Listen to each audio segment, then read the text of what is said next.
1400 বছর আগে মহান আল্লাহ মানব জাতির পথ নির্দেশের জন্য পবিত্র কোরআন অবতীর্ণ করেন। এই কোরআনকে অনুসরণ করে সত্যের পথে চলার জন্য তিনি মানুষের প্রতি আহ্বান জানান। অবতীর্ণ হওয়ার দিন থেকে কিয়ামতের দিন পর্যন্ত সর্বশেষ গ্রন্থ কোরআন মানব জাতিকে সত্যের পথে দিক ও নির্দেশনার একমাত্র গ্রন্থ হিসেবে বিদ্যমান থাকবে।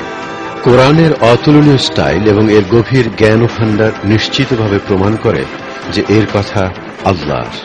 এছাড়া কোরআনের অনেক বিস্ময়কর বৈশিষ্ট্য থেকেও প্রমাণিত হয় যে তা আল্লাহর কাছ থেকে অবতীর্ণ হয়েছে।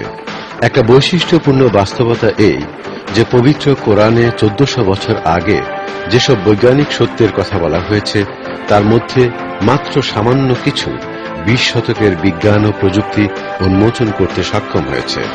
একথা সত্য যে কোরআন বিজ্ঞানের গ্রন্থ নয়, তবে এর অনেক আয়াতে অত্যন্ত সংক্ষিপ্ত ও গভীর জ্ঞানের অনেক বৈজ্ঞানিক তত্ত্বের কথা বলা হয়েছে, যা সামান্য কিছু আবিষ্কৃত হয়েছে 20 শতকের প্রযুক্তির সাহায্যে।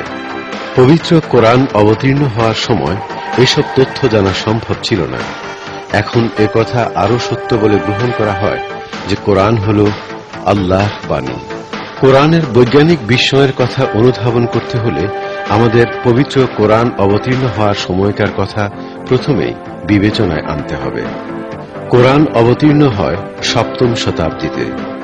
এই সময় আরব সমাজ ছিল কুসংস্কার ও ভিত্তিহীন বিশ্বাসে আচ্ছন্ন। বিশ্ব সৃষ্টির প্রক্রিয়া সম্পর্কে অনুধাবন করলে দেখা যায় আরবরা এ সম্পর্কে অতীতকালের লোকদের কাছ থেকে পাওয়া বিভিন্ন উপকথায় বিশ্বাস করত।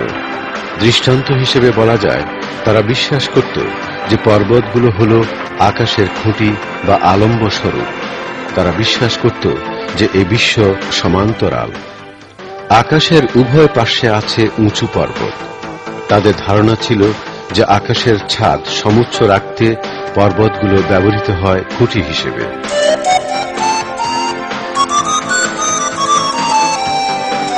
যা হোক, কোরআন অবতীর্ণ হওয়ার পর আরব সমাজের লোক কুসংস্কার থেকে মুক্ত হয়। পবিত্র কোরআনে বলা হয়েছে, তিনি আল্লাহ যিনি আকাশকে কোনো অবলম্বন ছাড়াই উন্নীত করেছেন।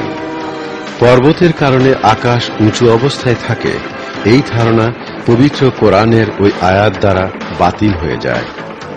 অন্যান্য অনেক বিষয়ে কোরআনের আয়াতের মাধ্যমে এমন গুরুত্বপূর্ণ তথ্য প্রকাশ পায় যা সে সময় অন্য কোনোভাবে জানা সম্ভব ছিল না।